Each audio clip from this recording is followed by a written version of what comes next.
If you don't know me, then you don't live in Baltimore. That's right. Also, I have some organization going on. I have a website. My website is www.tightnetmovement.com. That way, you don't have to take 5 minutes to get on the website and know what I'm about. But then, like he said, he gave me 5 minutes. I gave myself a whole hour. I own my own radio show. I come on WOB 1010 every Saturday from 1 to 2. But people say, you know, what you talk about on the radio show? But I want to talk about it. That's why I picked it. That's right. Because everything that we're talking about today is, if we're going to have a solution, it has to start with individual review. Most people want examples. They don't want you to tell you don't have to buy a house if you don't own a home. I live at 1217 North Union Street. I own my own home in the city of Baltimore. Bought the house for $20,000. City put $104,000 in renovation. They said if you live there for 10 years, you don't have to pay back $104,000. I've been there for 17 years. Solution, yeah. You know what I'm saying? So then, I'm like those people, I want to work, I don't like working. So I came back to Baltimore, opened up my own tax business. You know why? Because solutions, that's the only person you can't run from, the tax people. So we have to learn their system in order to beat their system. So I have a tax business on North Avenue at the shop of Norfolk Charles, who again is black owned. The brother built it from scratch. He has several businesses in there. Then after that, I decided, even though I'm 55, I like partying and having a good time. So I started my own events.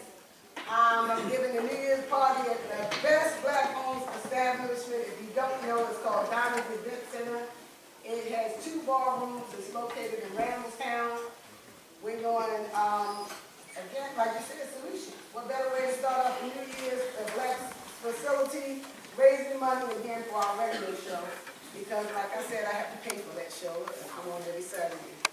So then after that, I really wanted to say, like you said, how do I come up with some solutions? I'm personally thinking, the only thing I'm missing is money. I'm very talented, but I don't have no money. So what I did is I called myself the Tighten Movement because I tightened up my resources and I made my net worth. So when I want to have a good time or when I want to do something, I look in my closet and I call on Sir John Douglas, my wonderful people over there, and they give me Sir John Douglas to hold all of my community events. You see what I'm saying? When I'm in trouble, I call on my wonderful warrior lawyer, Yay, Jay, and he gets me out of trouble. You see what I'm saying? So you have to be like most people. You have to tighten up on your resources, and you will find out that we really have a lot of people among us that are our solutions. And one of the things that we don't do is almost like you say, your closet. You're not using what you already got. So it's called the Tighten Movement. You can join my organization. Like I said, the website is www.tightnetmovement.com. Timekeeper, how much time I got? 3 minutes, 38 seconds. 3 more minutes? No. 1 minute and a half. 1 minute and a half. Anybody have any questions for 1 minute and a half? Mama Edna, while Mama Edna is doing that, I'm also, again, sometimes I do so much I forget. I am the co-convener of organizing the Million Man March. I organized it 19 years ago. October the 16th of this upcoming year, it will be the 20th anniversary. Actually, this town hall meeting is a kickoff for the Million Man March commemoration. Those of you who want to be on the planning committee, see me and Mr. Lewis Fields. But as you notice, the 10th year anniversary, it said the Millions More Movement. You know why? Because when we was planning the commemoration, the minister said there will never be a Million Man March ever again. But all you have to do is go back and do more what you're already doing. 30 seconds. So that's all we have to do is do more what we're already doing, tighten up, help each other, utilize our resources. Any questions, Mama Edna? I do have one quick question. Sitting here tonight, with all these businesses in here, as a solution from this point right here, what do you think we have not included to this point right here? I hate to say it, the problem with black businesses, board is that we do not confront each other. If I personally was here tonight, I would go to each one of you and get my money right now. If y'all want to say you're going to support me, you will be supporting me today. You'll be digging in your pockets before y'all leave out this building. We saying stuff, but we really know that if you're not the one that's going to give the dollars, then don't talk about how we should give the dollars. Thank you very much. Thank you. Mr. Chair, you should also organize the 10th anniversary of the Green Man March, October 2016. Good, 2015. Next we have Brother Beck.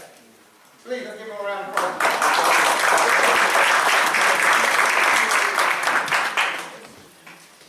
Peace and blessing, everyone. Peace and blessing. First and foremost, I want to thank God for another day of His holy breath. It was the spirit of this event, us coming together and having synergy and energy versus operating in silos. And I really mean that. I'm the founder of an organization called FOXO, which is an acronym for Fraternal Order of Ex-Offenders. And what I'm talking about is crime, drugs, and violence. You know, it really doesn't matter. I engage blood, script, pyro, DDF, gangs, hard-hit, stiff-necked, and rebellious folks. But I don't just talk about problems. Most people don't even know. We have different, we got DVD, 12-step crime prevention. We were written 3 magazines. We don't get no support from the community, but it does not really matter. And God gave you the mission. He gave you the provisions. That's right. What I do, it ain't even about Brother Bay, because what I do is therapeutic for me. Because if I wasn't doing what I'm doing, I probably do what I used to do. But I'm not as selfish as I used to be, because I got a 19-year-old princess, and my queen is a chaplain major in the military, so I know that they are emotionally addicted to me, so I just don't do what I feel like doing sometimes. Thank you for bringing the people together. You understand? We need to support one another. I have over 50 years experience dealing with the criminal justice system in every capacity. I wasn't a victim, I was a volunteer participant. I invested in the criminal justice system, and I realized that I didn't get no dividends. One of the things that I know, the second largest industry in America is crime, drugs, and violence. The first largest is the military. All the social ills, industries, industry. Teenage pregnancy is an industry, substance abuse is an industry, homelessness is an industry, crime, drugs, and violence is an industry. We say it is a disease because what it does anything that any other disease causes death, injury, and destruction. I write programs. This here talks about the psychology, sociology, and criminality. We say, this magazine say what? Thinking is destiny. We hear other folks and we quote them, say it's a culture, it's a value system. Values and culture is not going to change unless the thinking change. We have created a program called cognitive restructure, meaning teaching that population new ways of thinking to influence or control their behavior. The second one talks about the psychology and sociology of reentry. Reentry is a traditional state institution, meaning that if you're going to provide service, you got to go on their turf, behind the fence. Those who know anything about the criminal justice system, 95% of that population is in our community. They may not be in an institution, but they're institutionalized. Why do people bring crime contrary to popular belief? We live in a capitalistic society and everything resonates and permeates with capitalism. You can't get it legit and not justify and deal with the actual facts. Right. If they can't get it legit, they're going to do whatever clever to get it illegit. Sister talk about it in the school. All behaviors learn behavior. Our children be what they see. And I don't know anybody that will not become what you do. See, what we do, we live in a capitalist society, and what is the root of capitalism? Racism, classism, elitism, and all those other schisms. And what we do not invest in our children. Our children are hurting. I know young folks who justify saying, Brother Bay, I love you, I respect you, but I'm not going to deal with you because I don't want to play both ends of the fence.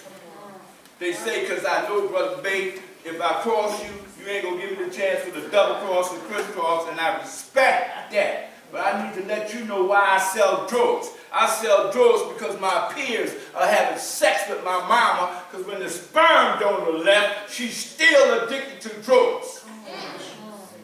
What we do is we just point fingers. And I believe none of us have a panacea. I created my own demise, but I don't have all the answers because I have all the questions. And you can see me, we have a radio program too since 1998. We have trained University of Maryland, University of Baltimore, American University, Howard University, etc., etc. And once again, I ain't doing the work, I ain't gonna take no credit. God is doing it through me. Yesterday I was Saul, today I'm Paul, and I'm in pain. Because Malcolm taught me if you don't love people, you can't help people. You got any questions? 30 seconds. 30 seconds. 30 seconds. Got a question? See, then you don't love our children. It is what it is. Brother Beck. Brother Beck. Brother Beck. Who got a question? Yes, sir. To piggyback off of what you said in terms of the institutionalization of our people and how if we've been psychologically institutionalized, how can you take, or we, implement what you're talking about and get that with respect to our school systems and that kind of thing when we don't control our school systems? How can we best implement that in our community on a broader scale so that we can then change the minds like you suggest we do to break the psychological effects of institutionalization of racism that has unfortunately kept us where we are right now? Well, I appreciate that. Can I answer the question? I have a program in school called Boys and Men. And the girls that join, it shows the transition between malehood, boyhood, manhood, and creatorhood. Thinking is destiny. What we don't do, we sit here, and I'm not knocking this one, we talk about it, but we won't be about it. Let me say something to Christ says. Let the words of our mouth be the meditation of our heart. Don't just worship God in spirit, but worship Him in truth. We will not come together. You know, Dr. Francis Cress Wilson said there are 9 or 8 areas that we don't control. Starting with economics, education, entertainment, law, politics, war, and sex. We are contemporary slaves because we won't come together. When you look at the word team, there's no you or I in team.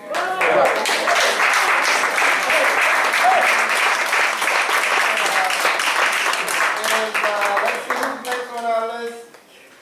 We're going to just change up really quickly and bring up Adam Jackson, the CEO of Kristerfer.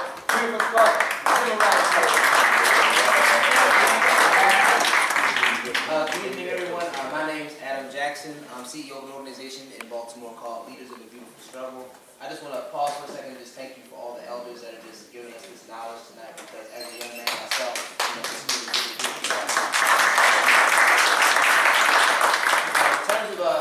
in terms of our organization, the long and short of it is that LBS for short, we train young people in public policy. So we're a think tank, and the primary thing that we do is we take young folks around Baltimore, and we take them and make them into, first off, we train them in policy debate, and then we take them from policy debate and make them to activists and analysts, and try to make them into real world political leaders. And so one of the things that these types of events help me do is to figure out ways to connect young people that we serve directly to the black elders in Baltimore that are actually animated by the history of black freedom struggle. And so just to kind of give you a way that you can support our work, one of the things that we were inspired by, because we have dozens of young black children that work with us. And so I'm from Baltimore myself, West Baltimore. So we work with a lot of young folks, and we work with a lot of people that were concerned with what's happening in Ferguson with police brutality and things of that nature. So a couple of weeks ago, we had an event that sought to bring together a black legislative agenda for the state and bring it from a youth perspective. We were going to be in Annapolis every week, working with legislators. And so we're going to be working on 3 primary legislative priorities. One for the Maryland Shield Law that deals with expunging felonies and misdemeanors for folks. Another one, reforming the Law Enforcement Bill of Rights that talked about how police officers, I don't know if most people know, I'm pretty sure most of you know this because you do this work, but in the Law Enforcement Bill of Rights, police officers, when they kill a black person in Baltimore, they are not required to give a statement for 10 days, and they are also able to file for workers' compensation. I'll learn that from your white pet. You can file for workers' compensation because, you've killed another human being, you get to file for compensation as a result. And so there's all these things about the Law Enforcement Bill of Rights that we found problematic. And so we're going to be doing lobbying in Annapolis with Delegate Joe P. Carter, one of our champions in Annapolis. And the last thing that we're working on Law Enforcement Bill of Rights and the Civilian Review Board. And because in Baltimore, the Civilian Review Board does not have to, it does not have any real power. The police commissioner does not have to take any of the recommendations of the Civilian Review Board when a police officer has killed a black person here in Baltimore. So we want to change that for the state level. So there's all those things we're doing in Annapolis. And we're going to have a series of meetings and a series of actions going on during the legislative session. And so you can contact me directly with me if you want to figure out how you can work with young folks. My work is with young people. That's all I do. I love y'all. I love my elders, but I start and end with young people because those are the people who I see taking it over when I do. Right. And so, so there's a lot of things we do besides legislation. We also put out a book called The Black Book that kind of talks about the history of what we did as an organization. We're only 4 years old, but in that time period, we were able to stop the construction of a $100 million youth prison in East Baltimore. And we also run the only National Debate Institute at a historically black college, the Eddie Conway Liberation Institute, named after Eddie Conway, a former Black Panther in Baltimore. So there's lots of stuff that we do, and there's lots of things that you can do to support us financially, because we have community supporters. Jamal Moody Bay is actually one of them, where you can give to us monthly. And then all that work, I don't get paid to do the work I do. I work a day job, and I do 40 hours a week basically doing this work and subsidizing what I do with my day job basically. So I do all of my work every day is at LBS. So any money you give to our organization, best believe that dollar goes into the hands of the young people that we work with every day. So if you want to get connected with me, our information, you can follow us at LBS Baltimore or Leaders of the Beautiful Struggle. You can just Google those terms. You can find us on social media, our website, or you can just come find me and get my contact information. Thank you for letting me speak today.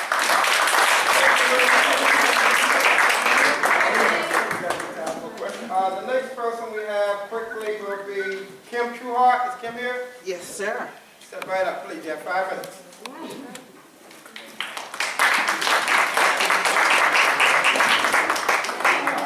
Good evening. Thank you for inviting me. Let me start out by saying I was born and raised here in Baltimore. And in 1977, I joined the Navy. And I left for 30 years. And I was watching from afar what was happening here at home, and I didn't like it at all. So in 2010, 4 years ago, I moved back into Baltimore City. And when I moved back in Baltimore City, I wanted to figure out why the children here were not getting all the stuff that I got when I grew up, because I didn't like it at all. So what I did is I started walking around, started figuring out the political system here and how to engage with it. So over the last 4 years, I have figured out a roadmap to get things done, to push buttons, to engage the political process on a level that most folks say, why do you do that? So what I do is I go to meetings, I go to hearings, I review legislation, I write amendments to legislation, I get in their face to the point that they arrested me at City Hall last year. And my lawyer came to my defense. So what have I learned in this process? I've learned that when the mayor decided to close the rec center at Liberty Elementary School and privatize it, I said, over my dead body. So what did I do? I figured out how to keep it open. And it is thriving today. We have 200... That's a round of applause, folks. We have over 200 children in my after-school program every day. Okay? We have a food pantry that every other Thursday we distribute over 8,000 pounds of food. Every day there's a line around the building that we distribute food. Okay. So we have a family strengthening program where we bring in families. Last Friday, we had a baby shower for 12 expectant mothers. Those mothers were showered with gifts, strollers, baskets, whatever it is that we could raise money to buy, we gave them. Okay. That's what I did in my neighborhood. And I ain't waiting for an invitation from nobody to figure out how to get stuff done. While I was gone for 30 years, there was a struggle that my neighbors were undertaking to get us a supermarket. Okay. And for 15 years, Howard Park didn't have a supermarket. So close to 15 years. So I came back in the middle of the struggle. And so what I learned was there was this company called Rite Aid that was trying to deny us to have our own supermarket in our neighborhood. So I went and stood out in front of their store for 4 days, okay, with my picket signs, and a couple friends joined me those 4 days. And every night I told them how many customers I turned away. Because what I said to the customers as they came up to the door, I said, would you please consider spending your money at Walgreens across the street? And people said, why? I said, because this company in Pennsylvania is telling me I can't have my own supermarket in my neighborhood. They're telling me I can't even have a pharmacy in the supermarket in my neighborhood. And I said, no, they can't tell me that. No, I ain't gonna stand for it, okay? So what I did, every night I wrote them an email. And I said, today I turned away 42 customers. Next day I turned away 48. Day after that, I went to the one in Northwest Plaza and I turned away 52. The fourth day, Rite Aid came to Baltimore City and said, get that woman out. Said, we're not going to hold up the construction of the supermarket anymore. We don't want no money. Here's the deed. Go for it.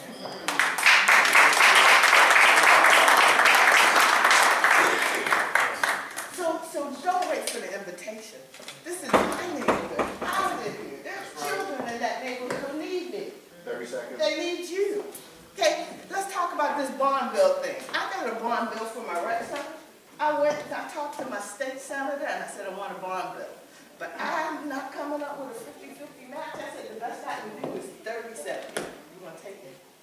And she said, yes. 10 seconds. So I got a bond bill, $200,000 next year for my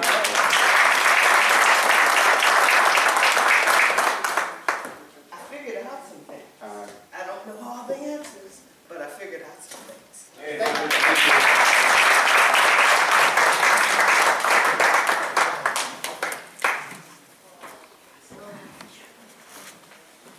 Our next session will be Esquires. Never done. Ward. No, in Windows here.